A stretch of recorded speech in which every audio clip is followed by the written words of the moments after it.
I knew something was fundamentally wrong the second I rounded the corner into my cul-de-sac and saw it a massive black luxury SUV, the kind that looks like it belongs on a mountain road, sitting squarely in my garage, like it owned the place, right?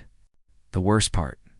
The garage door was wide open like a taunt, exposing the whole ridiculous scene in broad daylight. It wasn't my neighbor, Mrs. Henderson's ancient minivan. It wasn't the pizza delivery guy's scooter. And it sure as hell wasn't my practical little commuter car. I'd been gone for maybe 7 hours, max. And in that brief window, some stranger had just claimed my private property. I'm not talking about parking on the driveway. I mean pulled fully inside. Lights off, settled in for the long haul. I cut my engine, the silence suddenly deafening, and got out. My gut instantly twisted because this wasn't an accident. The car was parked perfectly centered, inches from the workbenches. If the driver had taken their sweet, entitled time, getting it just right.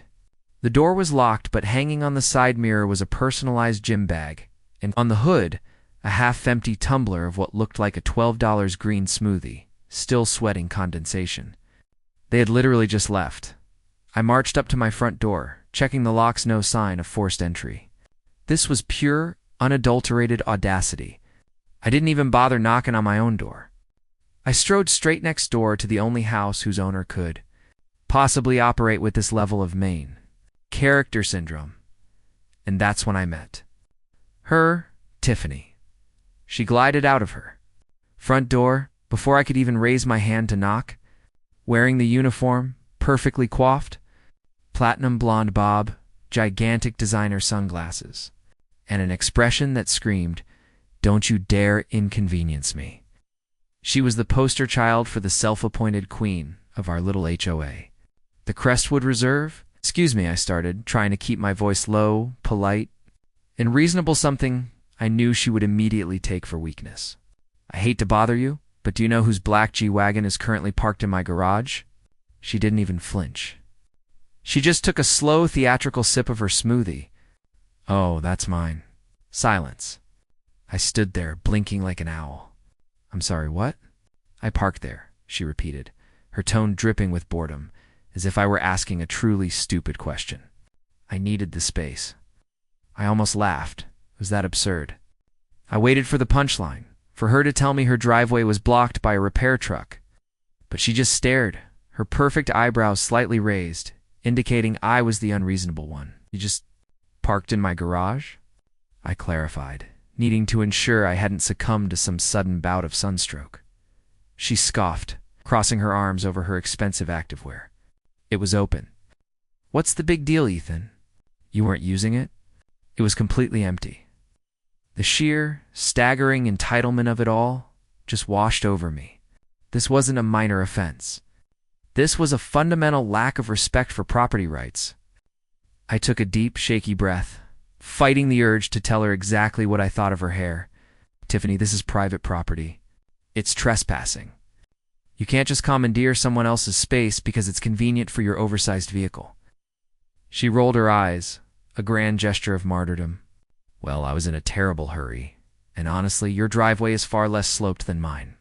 You have so much room, and I figured since you were at work, what is the harm? The harm, I said, leaning in slightly, my voice dropping dangerously low, is that you are a trespasser. Move your vehicle now. This isn't a suggestion. She let out a sound that was less a sigh and more a tired whine. Look, I will, but I have a spin class and then lunch with the girls. I'll get to it later. Later. I repeated, and this time the laugh did escape, but it was cold, sharp, and humorless. No, you move it now. Before I call a tow truck. She gave me a sickly sweet, dismissive smirk. Oh, calm down. Just be a good neighbor, Ethan, and let it go for a few hours. Seriously. And with that, she spun on her heel, walked back into her house, and shut the door with a gentle but definitive click, leaving me standing alone, jaw slack. Holding nothing but my own sputtering rage, I had encountered entitlement before. Working in customer service for years, but this was next-level aristocracy. I could have called the police. I absolutely should have. I even had the phone in my hand, ready to dial the Crestwood HOA property enforcement line. But something about that smug little twist of her mouth, the utter certainty that she would get away with it, ignited a much pettier, more satisfying fire inside me. Fine, Tiffany? You wanted to park in my garage? You can stay in my garage. The decision was swift, almost primal. I didn't even go inside my house. I walked straight back to the garage, grabbed the remote, and pulled the door down. I watched the thick steel panel rumble closed, sealing her precious G-Wagon inside. Then, I didn't just rely on the motor lock. I went to the side door, the one leading into the mudroom, and manually threw the heavy steel deadbolt. Securing it from the outside, I checked the main garage door again, running my hand along the bottom seal. There was no way to open it from the inside without the remote or a specific security code, neither of which she possessed. And then I packed my bag, jumped in my Honda, and left town for the pre-planned hiking trip I had scheduled a week earlier. Now here's the kicker. The piece of information that turns this from minor revenge to a truly cinematic twist. And I genuinely did not know this until much later. Tiffany must have realized she forgot her custom Pilates mat or something equally vital in the car. She must have slipped back into the garage just as I was making my exit, assuming she could pop in and out as she pleased. But with the main door locked, the side door bolted, and zero mechanism to override the security from the inside, she wasn't just parked in my garage. She was trapped in my garage. By the time I was halfway to the National Forest, sipping a truly excellent roadside coffee, Tiffany was likely stuck. Armed with nothing but her ridiculous designer purse, a melting green smoothie, and the full contents of her luxury SUV to keep her company, back in the Crestwood Reserve, the neighborhood started to notice. Her husband Steve, bless his passive, golf-obsessed soul, didn't seem overly concerned. He figured she was on a surprise spa retreat or a girl's getaway. But her fellow HOA cohort, a woman named Kerren, started making calls, sensing an opportunity for gossip. Meanwhile, inside the cool, dark concrete box that was my two-car garage, Tiffany was having a slow-motion existential crisis. No cell signal, the concrete walls were too thick, the metal door a perfect Faraday cage. No food, save for an emergency granola bar I'd shoved into a forgotten box of camping gear. And worst of all, for someone like Tiffany, no working, private restroom. She must have pounded on the walls, screamed until her throat was raw, and maybe even tried to pick the lock with a decorative hairpin. But the garage door remained stubbornly, beautifully shut. By day 2, I was setting up my tent in the mountains when the first text came through from an unknown number. It was brief, aggressive, and straight to the point. "Help me, you monster." I stared at the screen, a strange, heavy knot forming in my stomach. Then another one followed. "You locked me in, you psychopath, let me out." That's when the realization hit me fully. She wasn't just dealing with an inconvenience. She was actively confined. I leaned back against a pine tree, my adrenaline spiking. I had expected a torrent of angry phone calls, maybe a police visit to an empty house. I hadn't expected this. I hadn't planned to physically imprison anyone. I could have called the local non-emergency line right then. I could have messaged Steve, but the image of her face, the sneering dismissal, kept flashing in my mind. She told me to be a good neighbor and let it go, didn't she? Fine, I would let her go. In a few days, I pocketed the phone, silenced it, and went back to setting up my campfire. Tiffany could wait. By day 3, Tiffany had entered the bargaining stage. She tried everything. She honked the car horn repeatedly until the G-Wagon's battery began to whine in protest, eventually dying completely. She used the emergency road flare she found in the trunk to try and jam the manual release, which only resulted in her getting covered in soot. Her desperation peaked when she found the doggy Dora, tiny flap I had installed for my old Labrador before he passed on the side entrance wall. In a move that still makes me laugh just thinking about it, she must have stripped down to her yoga pants, got on her stomach, and attempted to squeeze a full-grown, well-fed HOA queen through a hole designed for a medium-sized retriever. The glorious, agonizing moment when she got her head and maybe one shoulder through, only to realize her designer hips were a hard stop, must have been utterly humiliating. It took 20 minutes of struggling, whimpering and self-loathing before she managed to painfully pull herself back inside. She was reaching her breaking point.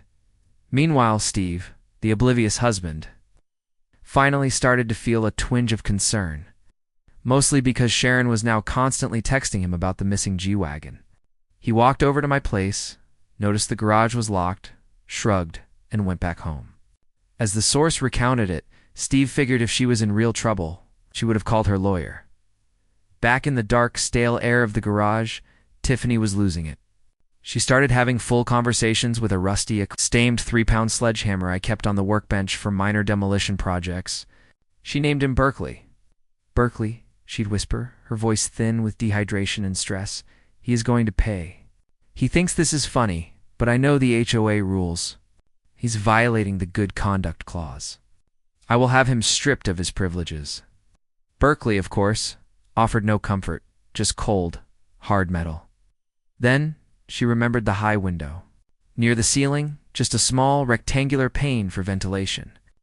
She stacked my discarded tires, my old coolers, and finally climbed onto the roof of her own vehicle, reaching the glass. She could see the pristine street outside, freedom tantalizingly close. She screamed, she waved. But the only person who walked by was old Mr. Peterson. On his afternoon constitutional, wearing industrial-grade noise-canceling headphones, never even glancing up. Her last hope, the car horn, was a dead prospect. The battery was gone. She slumped back down, defeated. Then 6 days and 17 hours after I left, I returned. I pulled into the driveway, got out, and felt the quiet tension hanging in the air. I looked at the side door deadbolt, felt a moment of cold, moral reckoning, and then decided the time for reckoning is now. I unlocked the side door, went inside, and slowly, deliberately, picked up the main garage door remote. I stood there, taking a deep breath before pressing the button. The motor whined, and the heavy metal door began its slow, grinding ascent, flooding the space with light and fresh air, and then she burst out. Like a vampire suddenly exposed to sunlight, Tiffany exploded from the half-open door wild, disheveled, covered in dust and soot from the flare incident. Her expensive leggings smeared with, well, stuff. She looked feral. I, however, stood there, completely relaxed, sipping my own fresh iced coffee. "Well," I said, with a slight, polite smirk, "looks like someone had an eventful week." Tiffany saw red. She didn't pause. She didn't breathe. She launched straight into a full-volume, high-pitched screech. "You absolute psychopath." She shrieked, her voice hoarse and cracking from days of screaming. "You locked me in there. You left me to rot. Do you have any idea what I've been through?" I raised an eyebrow, unfazed. "I mean, I assumed you'd move your car when I asked you to. Guess I was wrong." She was shaking, her fists balled up, looking like she wanted to physically tear me apart. "I'm calling the police right now.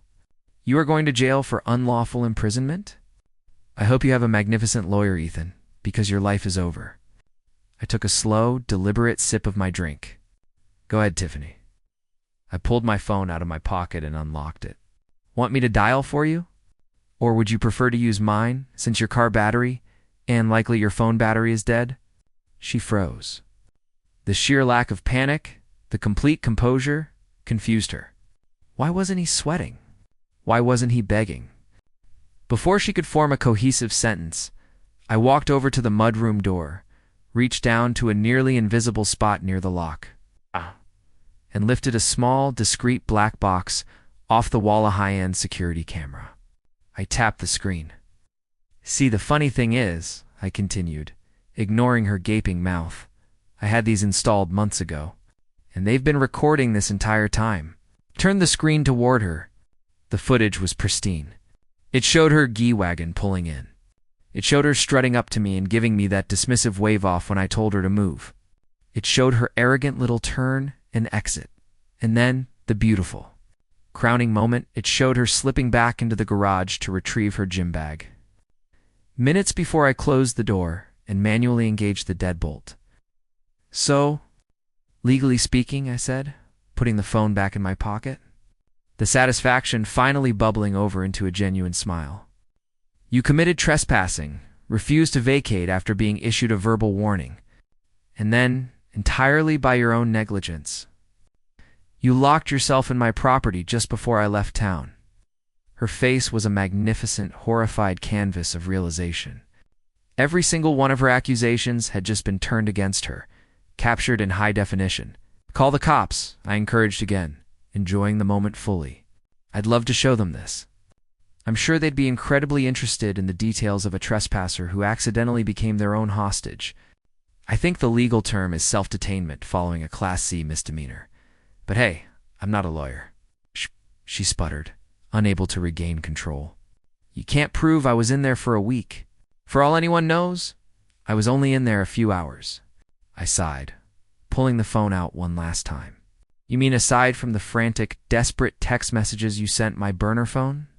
Detailing your loss of sanity and your utter humiliation. Saying you'd been in there for days and were losing your mind? I held up the screen, letting her see her own pathetic pleas. Doesn't exactly scream a few hours, does it, Tiffany? And then, to deliver the final, perfectly timed blow, her husband, Steve, finally showed up. He pulled his Lexus into the driveway, looking confused but not angry. Tiffany? What the hell happened? You look awful. Sharon said your car was missing. Steve. This lunatic locked me in his garage for 6 days. She screamed, pointing at me. Steve looked at me, then at the security camera in my hand, then back at his wife, who looked like she'd crawled out of a swamp. Wait, you were in his garage? Why? Her mouth opened, closed, then opened again in a desperate, pleading whisper. I needed to park there for a bit, and then he locked it. He did this to me. I gave Steve a polite, friendly nod. Your wife trespassed, refused to move, and locked herself in, Steve. I have it all on video, including her emotional descent into madness. Steve just sighed, rubbing the back of his neck. The fight had completely drained out of him. Tiffany, did you really do that? She was ready to scream again, but just then, her freshly charged phone buzzed with an ominous notification. She glanced at it, and the last vestiges of her rage evaporated, replaced by cold dread. It was from the HOA, a massive, non-negotiable fine for unauthorized use of resident property and conduct detrimental to community harmony, coupled with the immediate revocation of all community privileges, the pool, the tennis courts, the clubhouse, for a full year, citing multiple neighbor complaints. The HOA had spoken. I gave her a small, satisfied salute. See you around, Tiffany. She was utterly fundamentally defeated. With no fight left, she stomped back to Steve's car. Steve just shook his head, put the car in reverse, and drove them away. Leaving me alone in my perfectly empty, perfectly clean garage, I had one. And the best part? The Crestwood Reserve's queen had been dethroned, not by police or lawyers, but by her own hubris and a cleverly placed deadbolt. All right, you guys, I want to know. Was I wrong? Was this a step too far? Or was it the only way to teach someone like Tiffany that property lines actually matter? I was looking at 2 hours of inconvenience, and she gave me a full week of stress. But in the end, the HOA took the final shot. What would you have done? Call the police immediately and miss out on the fun, or deploy the petty revenge defense? Drop your thoughts on justice, property rights, and crazy neighbors in the comments below. Don't forget to like and subscribe for more stories from the darkest corners of the Crestwood Reserve.